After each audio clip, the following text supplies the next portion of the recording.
Sejam todos bem-vindos a esta live que conclui essa série sobre temperamentos, a vitória da graça sobre os temperamentos. E hoje estaremos aqui com o Dr. Paulo Pacheco para falar sobre os santos coléricos. Ele também é colérico, católico, a busca também da santidade. Então convido você a ir chamando, convidando os irmãos, as irmãs, para que possam participar conosco desta grande live de encerramento dessa série. Já estamos há 2 semanas falando a respeito dos temperamentos.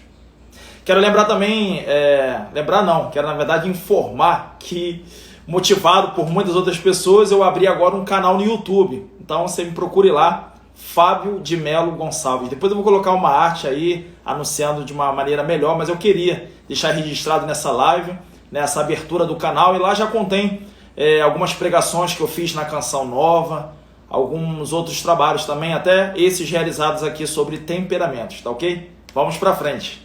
Chamar o doutor Paulo Pacheco para estar conosco.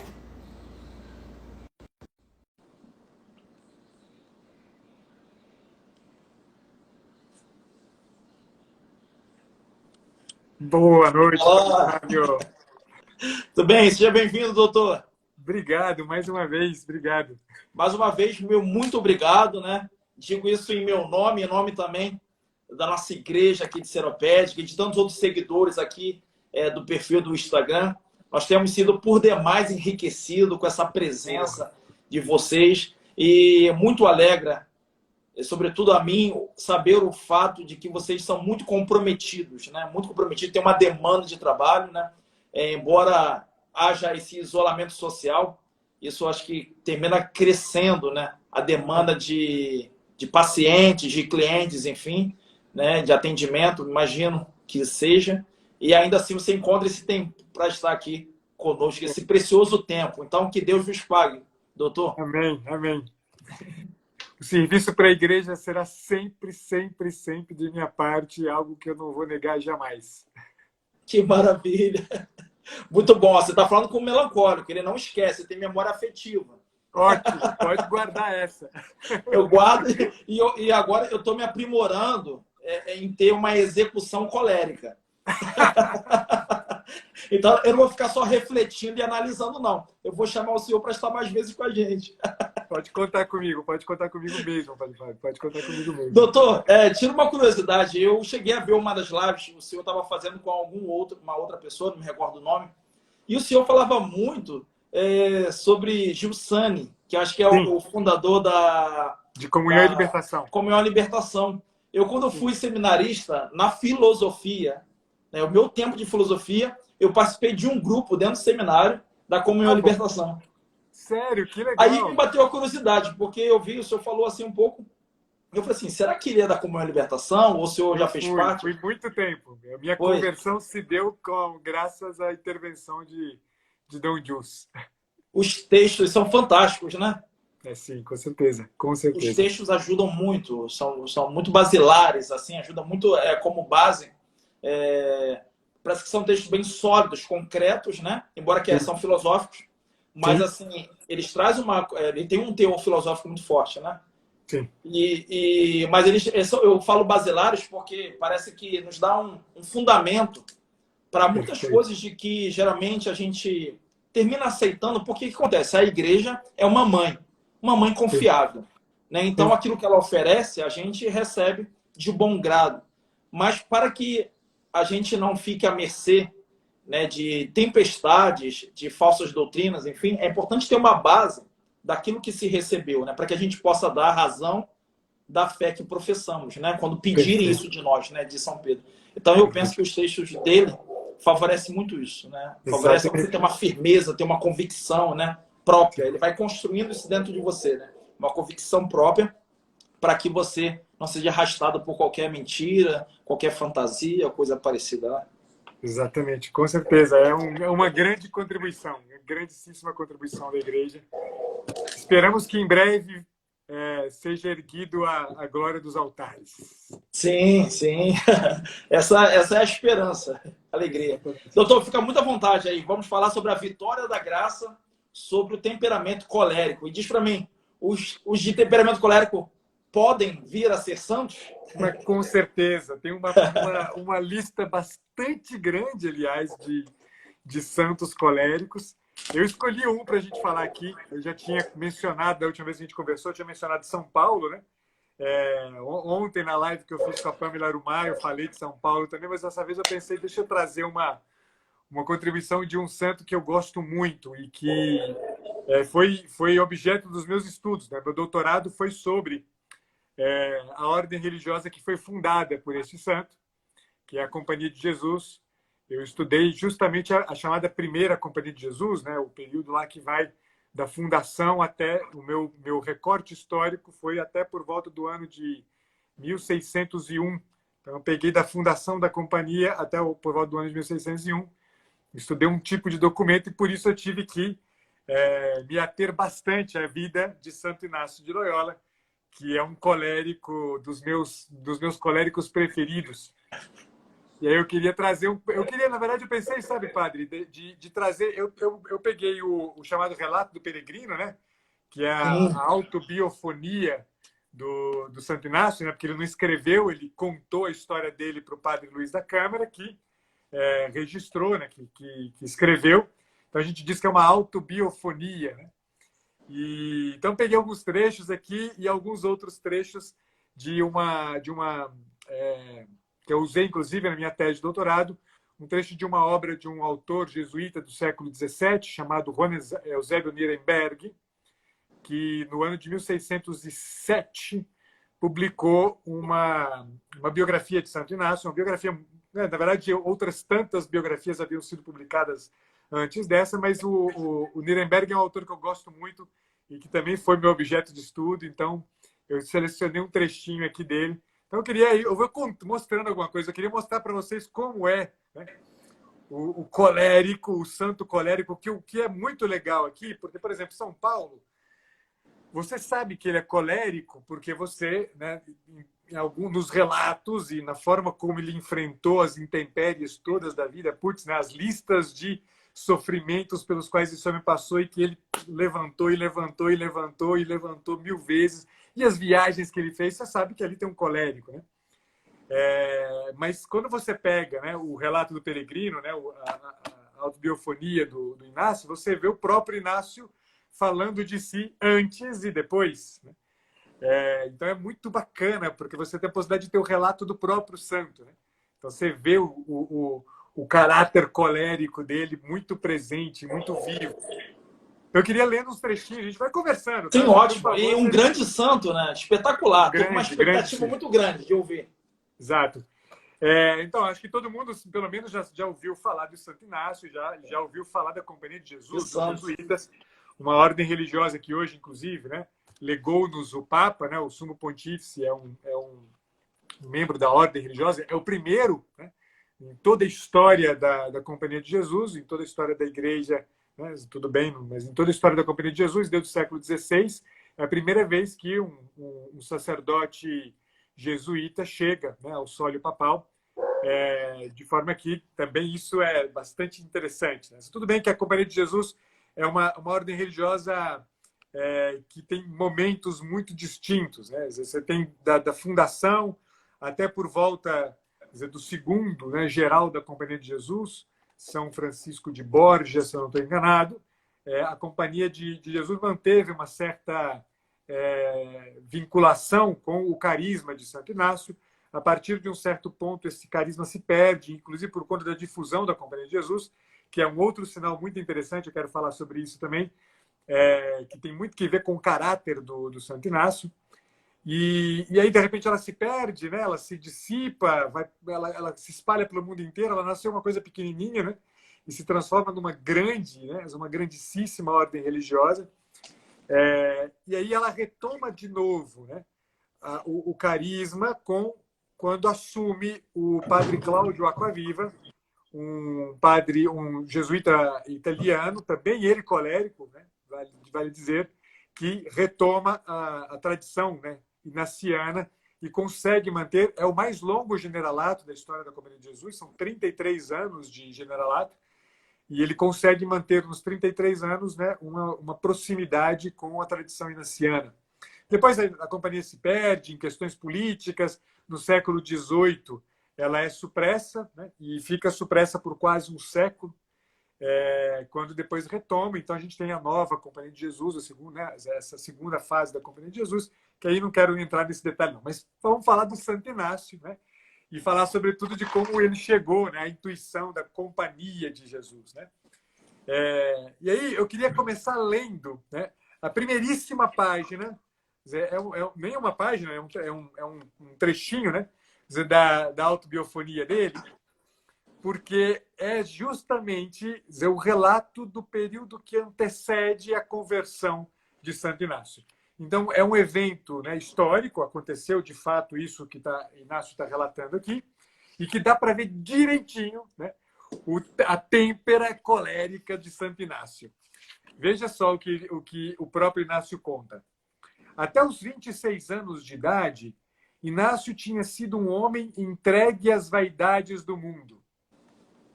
Tinha bastante prazer, sobretudo no exercício das armas. Ele era um soldado, um grande soldado, com grande e vaidoso desejo de obter honras. Até aqui nós estamos falando do colérico típico, nada de estranho aqui. Assim, estava ele na fortaleza de Pamplona, atacado pelos franceses. Ele era um soldado, né, estava cercado pelas tropas francesas no castelo de Pamplona, e acontece, então, isto aqui. Eram todos de opinião, olha que coisa, que se rendessem os soldados de Inácio, com a condição de salvar as suas vidas, pois viam claramente que não podiam se defender. Ele apresentou tantas razões ao prefeito da cidade que o convenceu a prosseguir com a resistência, mesmo contra o parecer de todos os cavaleiros, os quais foram encorajados por seu ânimo e esforço. Olha, isto aqui é um colérico, né? Ele está cercado, a tropa inimiga é muito maior, a resistência que ele vai opor é uma resistência que certamente é fadada ao fracasso. Ele bate o pé, eu vou enfrentar esse negócio aqui, eu não vou arredar pé. Convence o prefeito da cidade, convence os cavaleiros que haviam tentado convencê-lo de se devolver da ideia de defender, convence todo mundo, ou seja, ele consegue envolver todo mundo. Isso é muito típico, né, do colérico. O colérico, ele toma a peito a coisa, ele toma para si a coisa e ele consegue, esse espírito aguerrido do colérico, é um espírito que é muito sedutor, digamos assim, né? Quer dizer, ele consegue, né, arrebanhar em torno de si outros que estão, né, que deixam o sangue ferver como o dele. Expansivo, né? Expansivo, exatamente. Demais. E aí, olha só o que aconteceu. Chegou o dia em que esperava o bombardeio. Então, ele se confessou com um de seus companheiros de armas. Durava um bom tempo o fogo de artilharia, quando um tiro de canhão lhe acertou numa perna e quebrou-a toda. A bala que lhe passou entre as pernas deixou a outra também bastante ferida. E aí, todo mundo pensa, beleza, Inácio desistiu. Desistiu nada, o camarada. Eu não vou continuar lendo aqui, eu vou ler depois um outro trecho. Ele continua lutando, evidentemente, né? Ele se machucou muito, se feriu muito. Ele foi levado, né, para tentar se recuperar para a enfermaria, ficou um tempo se recuperando, uma longa convalescência. E quando, no relato ele diz, quando os ossos se soldaram, um osso se soldou em cima do outro. Então ficou um calombo, né, na perna dele, e uma perna ficou menor do que a outra. O que vocês acham que o vaidoso, colérico Inácio achou disto? Quer dizer, ele evidentemente dizer assim, não pode, eu sou um cavaleiro, se a minha perna ficar menor do que a outra, eu nunca mais vou poder lutar, eu me construí como um homem de armas, eu preciso me manter como um homem de armas, eu sempre fui aguerrido, eu vou continuar aguerrido. O que ele fez? Exigiu dos médicos que consertassem a perna dele. E olha o relato, é um relato bem mais curto esse, olha o relato. Parágrafo 4 da autobiofonia. Soldando-se os ossos uns com os outros, ficou abaixo do joelho um osso cavalgado sobre o outro. Com isso, uma perna ficou mais curta do que a outra, e o osso tão saliente que ficou feio. Ele não se resignou com isso, pois tinha determinação de seguir o mundo e julgava que isso o deixava deformado. Perguntou então aos cirurgiões se seria possível operar. Responderam que bem se podia cortá-lo, mas que as dores seriam maiores do que as sofridas até ali, porque a perna já estava sadia e precisaria de tempo para fazer o corte. Apesar disso, resolveu impor-se o martírio por sua própria vontade. Seu irmão mais velho se espantava e afirmava que ele mesmo não se atreveria a sofrer tamanha dor. O ferido, porém, a suportou com a costumeira paciência. Mas aqui, eu não vou nem ler mais trecho da autobiofonia, mas aqui dá para a gente ver, né? Logo depois disso aqui, já começa o relato do período de convalescença posterior a isso aqui, e que é muito interessante, Padre Fábio, porque quer dizer, aqui a gente vê, né, a natureza deste homem. Né? Quer dizer, ele está diante de um martírio, de uma dor insuportável, e ele enfrenta a dor em vista justamente do seu desejo, né, de aderir ao mundo. Né? A palavra dele aqui é esta. Né? Aderir ao mundo não só, né, por conta da sua vaidade, mas também por conta das honrarias que ele esperava, né? Quer dizer, como soldado e como cavaleiro da coroa espanhola. Então, é um homem que, com isso, é um homem de princípios. É um homem que abraça princípios. O colérico, ele é assim. Né? Decidido, é um resoluto. Decidido, resoluto. Exatamente. Essas são as palavras definitivas, assim, né? Para falar dele. Agora, um homem com uma têmpera como esta é certamente um homem que, vivendo no mundo, vivendo desordenado, é um homem que, muito certamente, movido por princípios, e princípios que ele sustenta ferreamente, é um homem que certamente vai ser um grande. Né? Inácio seria certamente um grande soldado. Né? Não dá para ter dúvida disso. E, de fato, ele o foi. Né? Mas um soldado de Cristo, né? da companhia de Jesus. Né? Mas todo colérico, com essa vontade férrea, com esse desejo enérgico, ele tem, de fato, né, uma ambição de grandeza. Uma ambição de grandeza que pode, né, estar desordenada e guiar-se para o mundo, como, nessa mesma ambição de grandeza, pode guiar-se e ordenar-se para bens maiores. Né? E foi exatamente no período de convalescência, dessa segunda cirurgia que o Inácio fez, que o Inácio começou a empreender um movimento totalmente diverso daquele que ele sempre, sempre, sempre empreendera. O Inácio era um homem apaixonado por literatura e era apaixonado por literatura de cavalaria. Ele era um grande leitor, um consumidor de livros de literatura de cavalaria. Aliás, né, um estilo de literatura muito frequente no século XVI, no séculos XIV, né, antes do século XIV, até por volta do século XVI. Inácio nasceu no ano que nasceu Miguel de Cervantes. Miguel de Cervantes nasceu no ano que nasceu Miguel de Cervantes e no ano que nasceu Martinho Lutero. Uhum. 3 personagens nasceram no mesmo ano, muito importantes. Mas o Cervantes, ele é o responsável pelo fim, né, da literatura de cavalaria. Né? O seu último grande, né, o último grande romance de cavalaria é, na verdade, uma grande piada com os romances de cavalaria, que é o Dom Quixote, né, do Cervantes. E, então, assim, o Inácio ele viveu num contexto em que a literatura acessível aos grandes, né, às famílias nobres, era a literatura de cavalaria. Né? Então, aquela mentalidade do cavaleiro que vai, né, depor suas armas diante de uma rainha e que vai defender uma dama e que vai lutar por um rei, é a mentalidade do Inácio. Né? E na convalescência ele pediu, me tragam livros para ler, porque eu não posso fazer nada, eu não posso me mexer, eu não posso fazer, eu tenho que ficar deitado, me tragam livros para ler. Né? No castelo de Pamplona, onde ele estava, só tinha 2 livros. Né? E era um Vita Christi, de Ludolfo da Saxônia, e um Flo Sanctorum, de Tiago Veronese, um italiano. Eram os 2 únicos livros que tinham. O Flo Sanctorum é, na verdade, uma coletânea, né, com histórias de santos. Tá? E o Vita Christi, né, era, na verdade, aí uma vida de Cristo, uma espécie de compilação dos evangelhos sinóticos, contados numa sequência única. Né? E, então, o que ele fez? Vou ler isso aqui, né? E ele leu, e releu, e leu, e releu umas 200 vezes esses 2 livros que ele tinha. De maneira que ele foi, aos poucos, se dando conta de uma série de coisas que foram acontecendo na alma dele. O que ele começou a perceber? Deitado na cama, ele começou a sentir uma urgência de voltar às armas. E ele disse que então começava a imaginar-se, né, voltando às armas. E nesse imaginar-se voltando às armas, lutando por uma dama, defendendo um rei, né, ele disse que ele ficava muito excitado, muito empolgado, mas pouco depois disso ele sentia uma grande tristeza. E ele não entendia por que ele sentia essa grande tristeza. Então, ele, um belo dia, resolveu empreender um caminho um pouco diferente.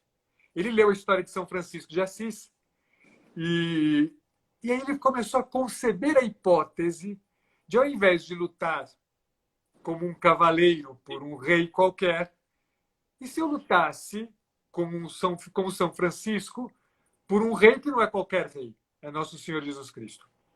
E ele começou, então, a imaginar isso aqui. E quando ele começou a imaginar isso, ele se viu muito empolgado, mas, diferentemente do movimento que ele experimentava antes, imaginando-se cavaleiro, logo depois que a imagem ia embora, e a empolgação ia embora, ele não ficava triste.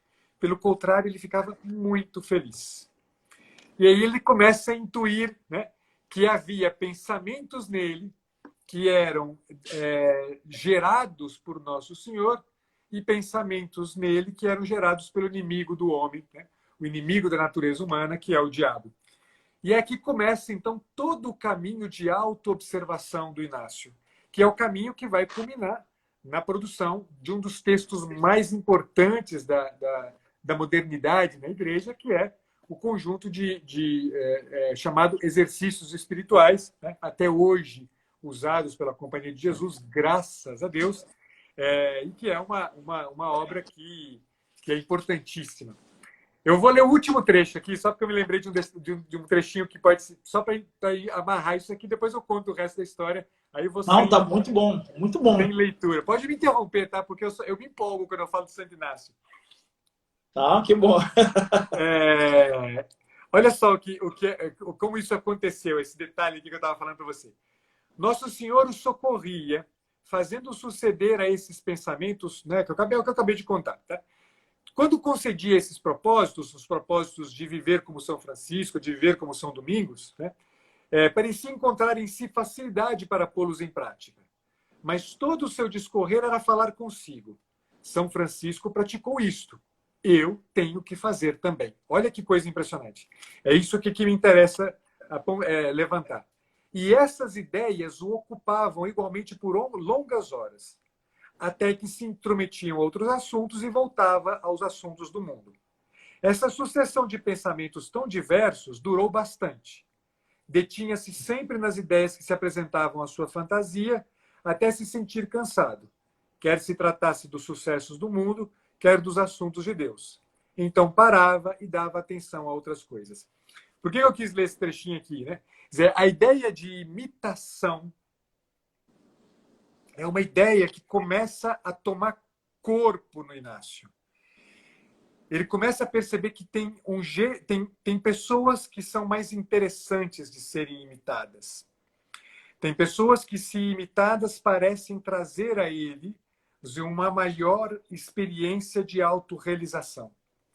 E ele começa a dar atenção a isto, até o ponto que, curado, ele decide definitivamente abandonar. Ele faz uma vigília de armas, deposita nos pés de Nossa Senhora de Montserrat. Não, na verdade, ele vai fazer... Isso eu estou adiantando a história, tá? Ele deposita aos pés de Nossa Senhora de Montserrat, ele faz uma peregrinação até Montserrat, deposita nos pés de Nossa Senhora as suas armas e decide partir como peregrino para a Terra Santa, porque ele queria conhecer os lugares por onde andou Nosso Senhor. Porque ele queria uma confirmação. Ele queria saber se era para ele entregar a vida para Nosso Senhor. E ele Ele partiu para a experiência, né? Exatamente. E interessante a experiência, se a gente pode associar ao temperamento colérico, né? Que eu imagino, é uma experiência mais palpável. Exatamente. É uma experiência, não que a experiência da vida interior não seja concreta, mas não é tão palpável. Não é tão palpável, exatamente. E essa coisa da peregrinação parece que nos remete a essa característica mesmo, temperamento colérico, né? De ser essa coisa da proatividade. Isso, da ação, efetivamente. Enfim, da ação. Que é muito impressionante, que esse tema da ação, né, na Companhia de Jesus, na antiga Companhia de Jesus, é um tema muito recorrente. Né? É muito impressionante porque há debates importantes no início, na antiga Companhia de Jesus, sobre o papel da ação, tal como Maria, a irmã de Marta, Marta, a irmã de Maria, né? Irmã de Lázaro, ou o papel da contemplação, como a de Maria, né? Aos pés de Nosso Senhor. E aí, né, Santo Inácio sempre resolveu essa coisa dizendo assim, não, contemplativos na ação. Somos contemplativos na ação. Né? Então, essa ideia de saírem em peregrinação, de colocar o pé no chão, de decidir-se por se despojar das suas roupas. Santo Inácio decidiu não cortar nem as unhas nem os cabelos. Decidiu não tomar banho enquanto fizesse a peregrinação. Decidiu usar sempre a mesma roupa. Né? Você pensa, que coisa maluca, né? Mas isso não é estranho. Né? Trata-se de um homem que parte para uma peregrinação movido por um princípio solidamente constituído para si. E ele vai, ele não para. Né? E ele enfrenta de tudo no caminho, porque ele vai a pé. Ele começa de Pamplona até Montserrat, ele vai num jumentinho. De Montserrat para Terra Santa, ele vai a pé. Ele fala, não, vou. Nossa, quanto tempo que ele levou? Se tem isso? Foram meses. Aqui no relato do peregrino fala, eu não vou me lembrar de cabeça, mas foram meses de peregrinação. E nesse período de peregrinação, milhares de coisas foram acontecendo. Que era muito comum, inclusive, né, Padre Fábio, que o modelo de peregrinação que existia na Europa até o século XVIII, praticamente, a partir do século XVIII a coisa muda um pouco de figura, era em todo o território, né, europeu, existiam rotas de peregrinação dentro, né, da Europa e rotas de peregrinação para fora, né, sobretudo para a Terra Santa. E era uma rota perigosíssima. Você encontrava muçulmanos no caminho, ladrões, você encontrava gente que estava perseguindo os cristãos, né? Então era muito perigoso. E Santo Inácio vai de peito aberto, com a cara e com a coragem. E sempre, né, é perseguido pela Inquisição, porque ele no caminho, na rota, era muito comum que os peregrinos fossem acolhidos nas cidades, nos vilarejos, né? Eles fossem acolhidos como os santos, né? E Santo Inácio, nessa de ser acolhido e querendo trabalhar, né, para Nosso Senhor, o que ele resolveu fazer? Eu vou pregar. Né? Então ele ia para a praça pública e pregava, mas só que ele não tinha estudo nenhum, não conhecia as Sagradas Escrituras, não sabia nada, nunca tinha lido uma linha das Sagradas Escrituras. Ele sabia da vida de Nosso Senhor pelo Ludovico da Saxônia, mas ele nunca tinha lido. Outra coisa de colérico é a precipitação, né? Precipitação, exatamente. Isso é muito engraçado, porque o colérico, né?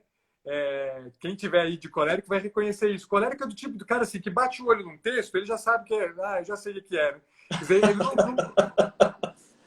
ele vai ali no rápido, né? Porque ele quer resolver o problema. Assim. Então, eu muitas vezes eu me pego, tirando livros de literatura, que são livros que eu me delicio, mas livros, por exemplo, teóricos, né? Quer dizer, eu vou atrás daquilo que eu preciso. O cara fica dando volta demais, eu vou saltando. Não, eu quero isso aqui, né? É muito típico do colérico isso. Né? Ele se precipita, ele é imprudente. Né? A imprudência é uma marca das mais importantes do colérico. Né? E o Inácio ele foi muito imprudente, tanto que foi perseguido pela própria igreja. Né? Ele sentou na cadeira da Inquisição não poucas vezes, nesse período de peregrinação dele, não poucas vezes. Né? Ele foi chamado à cadeira da Inquisição. E nisso aqui a gente poderia falar um montão de coisas sobre a questão da Inquisição, mas enfim, não vem ao caso. Mas aí o que é interessante? Né? O Inácio, muito decidido, chega à Terra Santa.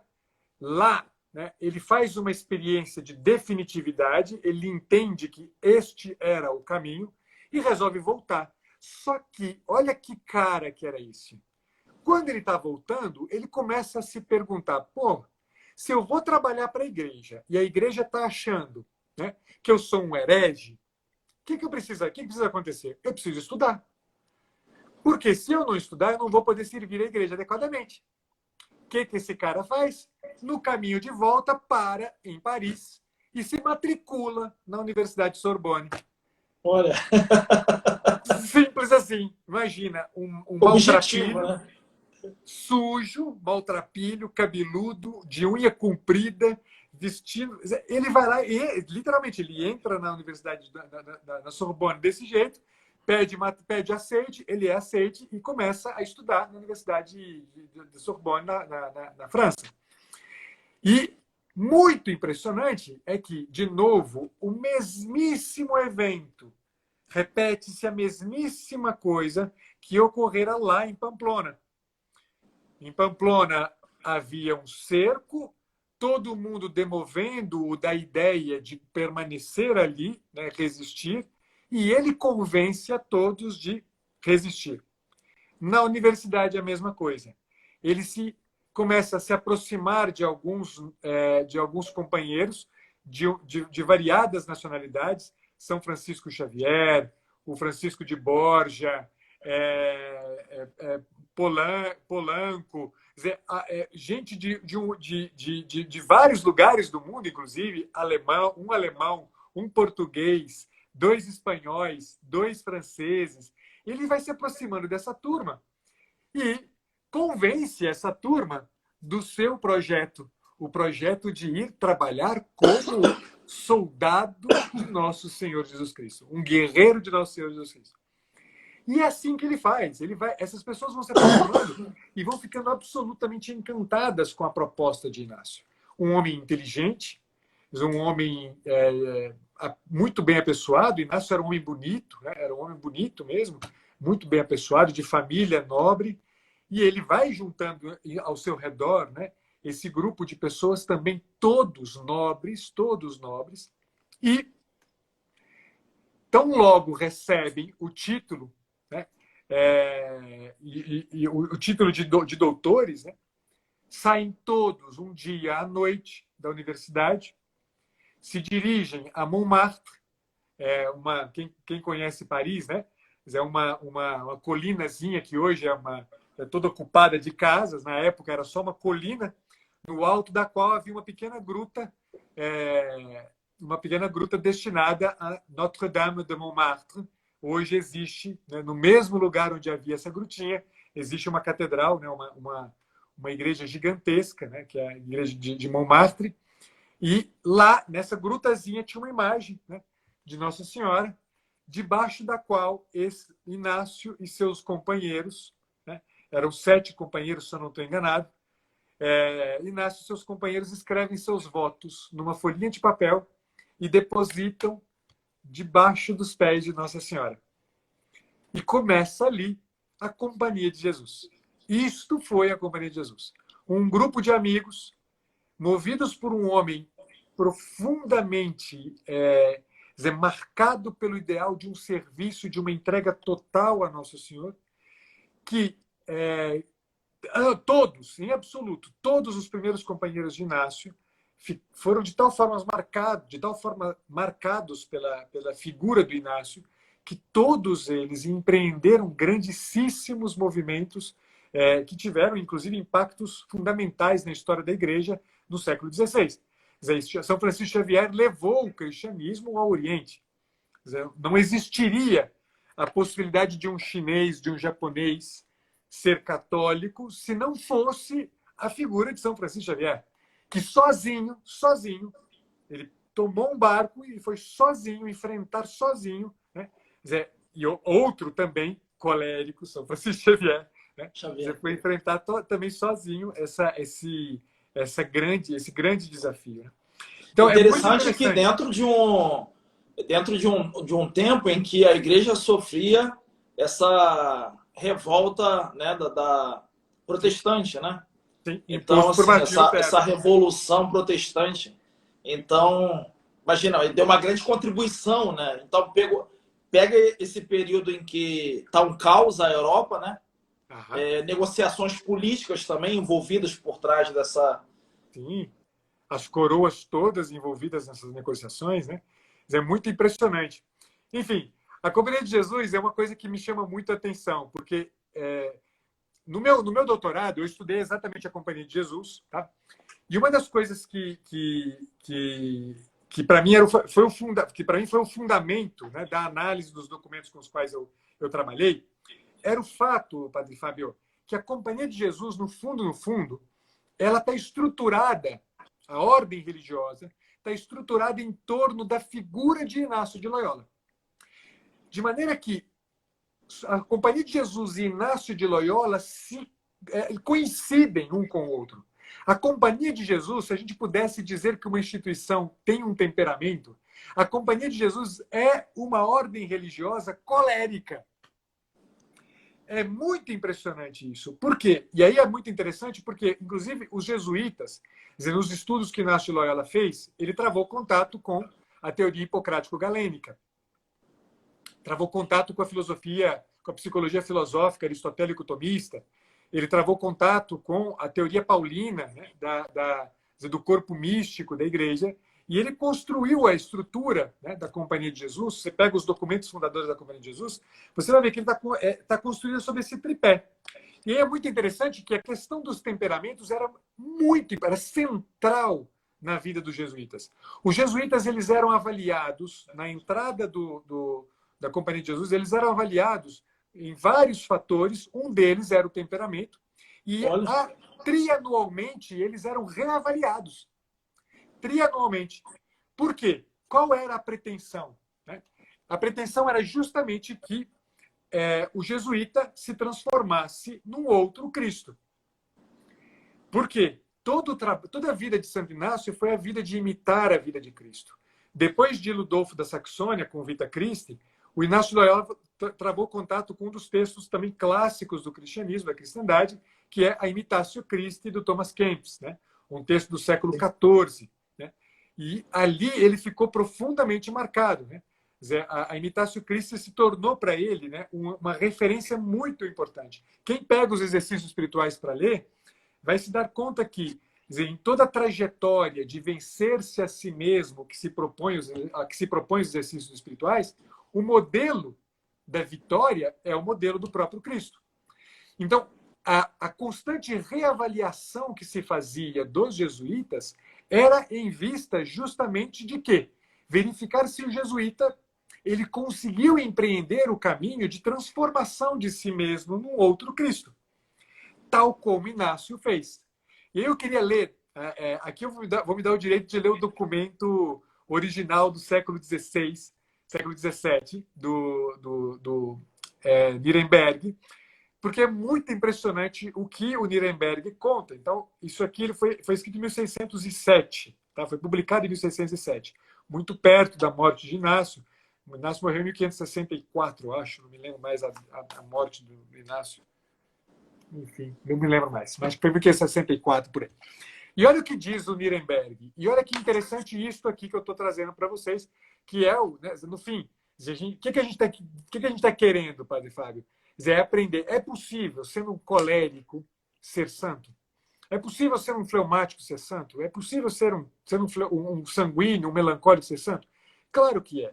Qual é a condição para que isso aconteça? Certamente, o Inácio já deu uma dica muito bacana. Uma dica que para um colérico é fenomenal, que é a dica de imitar.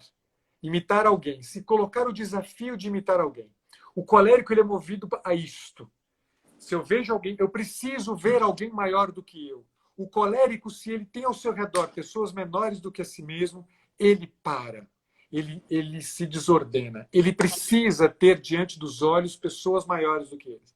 Isso é muito importante. Coléricos aprendam isso. Né? Quer dizer, tenham sempre diante dos teus olhos pessoas maiores do que vocês. E não queiram pouco, queiram muito, queiram alto de verdade. Quanto mais alto vocês quiserem, tanto mais a vida de vocês será uma vida de santidade. Olha o que diz o Nirenberg, e eu queria muito ler isso aqui porque é fenomenal. Para chegar a tan alto punto de oración, de tal manera domó y casi extinguió sus afectos San Ignacio, que no parecía hombre, con tal paz de sus pasiones sujetas a la razón y tan incontrastable que parecía espíritu puro, cosa tan admirable que singularmente la admiraron los señores cardenales de la Congregación de Ritos, venerando el perfectísimo dominio que tuvo San Ignacio sobre los movimientos del corazón y todas sus pasiones. Todas las regía no para mal, sino por necesidad y razón, en cuanto servían a la virtud. Y fue esto en tanto grado y tan connatural en él, que juzgaron los médicos, olha esto, había mudado totalmente el temperamento, porque como por su natural fuese ardiente y colérico, y como un fuego, le calificaban como frío y flemático. Y no era sino que trocó condición, transformándose aún según la condición del cuerpo de Cristo Jesús, su amado, dejando de ser colérico por ser manso y humilde de corazón, como de sí dice el mismo Senhor. É disso que nós estamos falando. Esse cara, né? Outro dia eu criei uma polêmica um ano atrás, porque alguém perguntou: é possível mudar de temperamento? E eu disse: sim, é possível mudar de temperamento. E alguém falou assim: mas como? O temperamento é imutável. Para nós é imutável, mas para Deus nada é impossível. Quer dizer, o milagre, sim, é capaz de fazer. O milagre é capaz de mudar o temperamento. Se o senhor quiser transformar água em pedra, ele transforma, cacete. Se ele quiser transformar fogo em ar, ele transforma, ele faz o que ele quiser. Quer dizer, é claro que, né, é muito mais metafórico, mas não é um metafórico qualquer, porque nós estamos aqui diante, de fato, de uma experiência muito concreta. Porque quando o Nirenberg diz que os médicos julgaram que ele mudou de temperamento de colérico para fleumático, nós estamos falando aqui de um saber médico, que a teoria hipocrático-galênica é um saber médico. E, de fato, né, há um documento que eu trouxe na minha tese, eu tenho esse documento, que é o documento que foi, né, escrito pelos médicos que fizeram depois a avaliação do corpo, né, do Inácio de Loyola. E, segundo eles, né, na autópsia que fizeram, o fígado de Inácio de Loyola era menor do que o fígado de uma pessoa comum. E sabia-se que o temperamento colérico é um temperamento cujo humor presente, né, a teoria do temperamento, a teoria dos humores, né? O Hipócrates fala de 4 humores: o sangue, a fleuma, a bile amarela e a bile negra. Sangue para sanguíneo, fleuma para fleumático, bile amarela para colérico e bile negra para melancólico. De forma que a bile amarela, que é feita no fígado, olha que coisa impressionante. Olha. Então, na verdade, a própria condição física de Inácio havia sido modificada. Mas a coisa mais impressionante é isso, né? É que ele diz que ele não só mudou de condição, mas ele se transformou segundo a condição do corpo de Jesus Cristo, seu amado, deixando de ser colérico para ser manso e humilde de coração. De um extremo a outro, né? Exato. Isso é de uma beleza estonteante, porque não é só um homem que imita alguém maior do que si. É um homem que quer se identificar com este alguém maior do que si, por amor. Cara, isso aqui só tem mais bonito do que isto, é só Romeu e Julieta, de Shakespeare, quando, né? Olha, não tinha santo melhor para ser colocado hoje. Nossa, fantástico. Porque Esse aquilo que dado que Romeu... você trouxe agora no final, Exato, mas isso aqui é impressionante. ele foi Porque diagnosticado. exatamente. Essa coisa Ele foi impressionante. classificado num temperamento e ainda um outro identifica nele essa transformação. E a gente está falando exatamente disso, né? Do quanto a graça tem poder de transformar o temperamento. Exato. Por isso eu estava falando de Romeu e Julieta, porque e Romeu e Julieta tem um diálogo no Shakespeare que Romeu vira para Julieta e fala: eu sou tu e tu és eu. É disso. Inácio ama Nosso Senhor Jesus Cristo do mesmo jeito que Romeu amava a Julieta. Ou seja, é um amor de fato, é um amor de uma intensidade, é o amor típico do colérico, é um amor com o coração inteiro jogado na coisa, é o amor rasgado, completamente rasgado, é o amor da magnanimidade, é o amor do coração totalmente tomado, como o Santo São Paulo. São Paulo é profundamente tomado de amor por Nosso Senhor. Quer dizer, pensa, Padre Fábio, eu costumo dizer para os meus clientes, muitas vezes, que no dia que eles entenderem que o processo de cura ele é muito mais simples do que a gente imagina. Por que ele é muito mais simples? O processo de cura ele passa necessariamente por uma coisa só: contemplar e fazer um encontro real com o homem completo. Isto é, Padre Fábio, toda a cristandade, até o advento da psiquiatria, viveu sob esta perspectiva. Doença mental havia? Claro que havia. Sofrimento havia? Claro que havia. Pobreza havia? Claro que havia. Mas o que levava as pessoas a querer constituir a vida não como uma vida marcada pela doença, pela miséria, pela pobreza? Era exatamente um anseio gigante por ser santo. Pensa que o século XVIII fez a maior tragédia da história humana, que foi substituir o santo pelas pessoas ilustres e capacitadas. O santo somos eu e você. Eu sou convidado a ser santo. Eu nasci para ser santo. O senhor nasceu para ser santo. Cada um dos que estão aqui nasceram para ser santo. Porque o santo é a pessoa normal. O normal é o santo.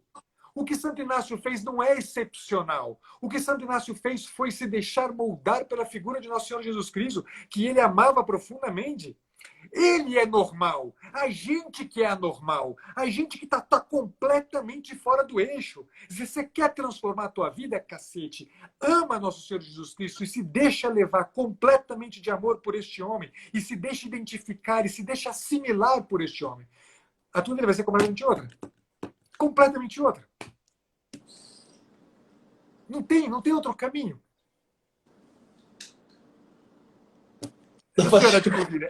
Não, não, é muito emocionante, cara. E não só pela história, mas tipo assim, o senhor está falando com uma paixão, né? Uma coisa de dentro que eu como melancólico, eu tenho que sentir. Eu estou sentindo muito forte, né? Que, não sei, eu saio dessa live aqui com uma vontade enorme, né? É como se eu até não ter aqui, contemplar e fazer um encontro com um homem completo, né? Um homem inteiro. E esse homem inteiro que a gente sabe é Jesus Cristo, né? Que também se pode vê-lo na figura de um santo, né? De uma pessoa madura, né? Exatamente. Exatamente. Essa é a nossa tarefa. Porque onde é que a gente encontra Cristo? Essa coisa que para mim é muito impressionante, Padre Fábio. O cristianismo impôs um método, né? E aqui eu dou graças a Deus por ter encontrado Dom Dios na vida. O cristianismo ele impôs um método na história humana que jamais poderá ser substituído ou comparável a qualquer outra coisa. Chama-se encontro. Toda a história humana é a história de homens voltados para o céu, esperando encontrar o mistério. E o cristianismo tem a pretensão de dizer para a gente: o mistério tornou-se alguma coisa com o que a gente se encontra, com quem a gente pode se tornar familiar. É um Deus pessoal, o Deus cristão. E quando, na Assunção, na Ascensão, desculpa, Nosso Senhor vai embora, ele não vai embora. O Dom Gilson dizia uma coisa que eu achava genial. Ele dizia, na verdade, a festa da Ascensão é a festa na qual Nosso Senhor se torna a consistência definitiva de toda a realidade. De maneira que é muito impressionante, porque no discurso que ele faz na última ceia do Evangelho de São João, o que ele repete tantas vezes? Olha só, gente, se vocês quiserem, qual que vai ser a grande tarefa de vocês?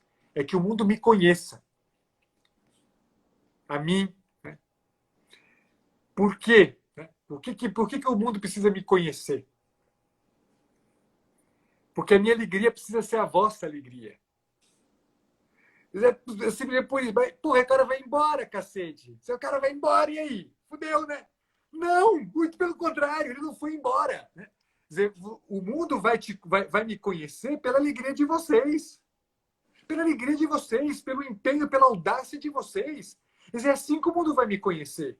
O mundo vai saber quem eu sou quando vê no rosto de vocês, ao invés de um bando de mocorongo, um bando de gente covarde, vê gente com o peito aberto, disposto a enfrentar tudo e com uma audácia gigante, uma audácia ingênua de quem quer comunicar para o mundo a esperança do mundo, caramba! A esperança do mundo. É isso aqui que muda tudo. Eu preciso ir para a praça pública e abrir uma Bíblia e ficar gritando para os quatro ventos o Evangelho? Não. Torna a tua pessoa a pessoa de um alter Christus. Transforma-te em um outro Cristo. Transforma-te em outro Cristo. E o mundo vai ser cristianizado. E o mundo vai ver o que é a alegria de Nosso Senhor. É isso que precisa acontecer.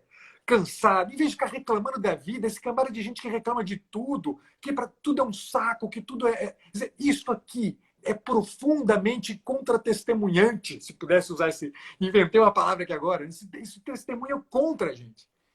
Você quer testemunhar alegria? Testemunha alegria, caramba! Testemunha alegria. Cansado, de saco cheio, mas testemunha a alegria. Uma alegria que não é da sua alegria, não é força sua. Quer dizer, o Santo Inácio fez isso da vida inteira dele. Eu achei interessante, doutor, o senhor falando agora, trazendo para a gente, né, o cristianismo como...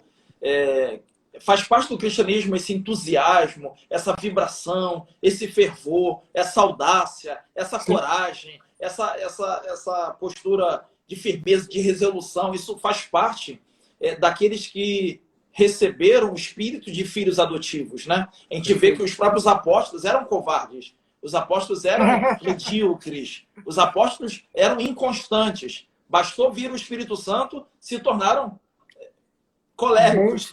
Exatamente. Vamos dizer assim, tiveram essa produtividade do colérico, essa coisa da execução. Saíram daquele plano apenas de análise, né, de julgamento. Eles partiram para execução.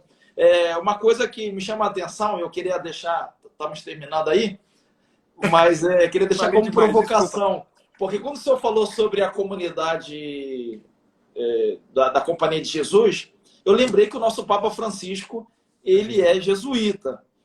Nesses tempos que a gente vem falando aqui, eu nunca parei para pensar, nesses tempos que a gente, nessas 2 semanas falando sobre temperamentos, eu conversava, né, com algumas pessoas e esbarramos nessa pergunta. Qual seria o temperamento do Papa? Eu falei, colérico. E aí o pessoal falou assim, colérico? Eu falei assim, não, eu não tenho capacidade de fazer essa análise. Mas, a partir dos textos, me parece colérico. Porque, embora ele é um Papa que fala muito sobre a compaixão, que ele fala muito sobre a misericórdia, ele é uma coisa que destaca muito, a meu ver, são as exortações que ele faz ao clero. Sim. E eu não me recordo, eu não vi isso no Papa Bento, não vi isso no Papa Bento era um João Paulo II. O Bento era um melancólico. Melancólico. É. Interessante, né? Porque o mundo, as pessoas que estão fora da igreja, o veem de uma outra maneira. Exato, que ele é um Vem como colérico, um né? homem severo, não sei o quê, aquela coisa toda, enfim. Não, mas quem conhece os escritos, enfim, aquela coisa toda, de baixaria da igreja, a gente vê que realmente ele é um melancólico. Agora, o Papa Francisco, enfim, eu não tenho muitos dados, mas me parece que o Papa Francisco, né, Pode ser um ele é colérico. colérico. Eu E tento essa coisa da pensar igreja em nele como sanguíneo. saída, ele quer uma igreja que execute, que saia, Sim, enfim, dos sim. muros, enfim. Eu Todos tento eles pensar nele como pediram isso, não é sanguíneo porque ele é novidade. argentino. Pode ser só. Ele é expansivo, isso é verdade. O Papa Exatamente. Francisco não tá na base, ele Não, tá no frio ele polo. não é de jeito nenhum. Não é, não é. Não é de jeito nenhum. Mas isso aí é Outra uma coisa, o senhor incógnita. perguntava sobre o ano em que morreu o Santo Inácio, né? Isso. 1556. 56, então, ó. 56, 31 de julho. Exato. 31 que é quando é a festa dele, inclusive, é bem verdade, 31 de julho. Olha, alguns paroquianos, eu consigo identificar que são paroquianos daqui, colocaram aí, essa live não pode parar, enfim, olha, o sentimento é o mesmo. Porém, aquilo que acabamos de receber merece a nossa contemplação. Merece muito a gente dar uma atenção, depois rever essa live, porque, nossa, mexeu de verdade, mexeu com a minha estrutura ouvir de Santo Inácio hoje, né? Me faz repensar muitas coisas, me faz repensar a vida, me faz repensar a personalidade, me faz repensar, inclusive, a questão do temperamento, né? Como é importante a gente se empenhar em cuidar do temperamento, né? Em reprimir essas más inclinações e potencializar as virtudes. Temperamentos é uma coisa lindíssima, né? Não pode ser ignorada. Né? Não é o único meio de autoconhecimento, mas assim, é algo que muito ajuda. Agora, o padre Paulo Ricardo, ele falou uma coisa muito curiosa, e eu falava ontem, né, também na live, ele falava que cada vez mais a igreja tem se fleumatizado. É curioso, não é? Esse termo que ele utilizou, eu achei fantástico. A igreja tem se fleumatizado. E aí ele vai falar sobre a questão mesmo. A igreja não está sem reagir, a igreja não tem reagido, a igreja tem ficado muito no aspecto. Fraca. Sim. Interessante. E isso, para mim, deu um sentido forte ao ouvir o senhor falar, falando que o cristão tem que ter esses atributos das quais é comum se ver no colérico. Exatamente. Exatamente. Então, nós podemos, por exemplo, assim, embora eu sou um melancólico, mas eu trabalhar para ter algumas qualidades que são muito próprias, Sim. que são inclinações boas do colérico, do sanguíneo, exato, ou do próprio fleumático, que também tem as suas qualidades. Exato. Não é? Exatamente. Tudo Agora, que está em jogo é a gente saber imitar. Né? Imitar o homem completo. Diga, falta 2 minutos. Me diga qual virtude predominante. Qual a má inclinação predominante do colérico e qual a virtude para contrapô-la? O que você diria, doutor? A imprudência é o seu vício, né? O seu vício mais predominante é a imprudência. Imprudência. E a sua virtude, a sua força maior é justamente a fortaleza. Sim. Fortaleza, fantástico. Então, tudo que está em todas as virtudes anexas à fortaleza estão muito presentes, em geral, na magnanimidade, né? Enfim, tudo que está anexo aí à fortaleza, certamente vai acompanhando o colega. Maravilha, doutor. Me diz, doutor, o senhor está oferecendo algum curso? Não estou oferecendo. Eu estou com 2 cursos no forno, para bem breve. Um curso sobre Dieter Stein e um curso sobre Karol Wojtyła, usando uma obra de cada um dos dois. Todos os 2 cursos voltados para psicólogos e psicólogos. Já li um livro dela, sobre a cruz. É maravilhoso, maravilhoso. Fantástico, fantástico. O pessoal está perguntando se a sua tese está disponível no banco de teses da USP. Procura por meu nome, Paulo Roberto de Andrade da Pacheco. Vocês encontram lá no banco de teses da USP. A minha tese se chama Liberdade e Indiferença. Maravilha.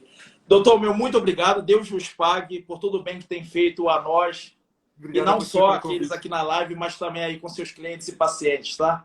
Muito obrigado. Deus abençoe o senhor. Amém, meu caro. Um abraço, gente. Fica com Obrigado. Deus. Conte sempre comigo, Padre Fábio, sempre. Pra mim é uma Obrigado. alegria.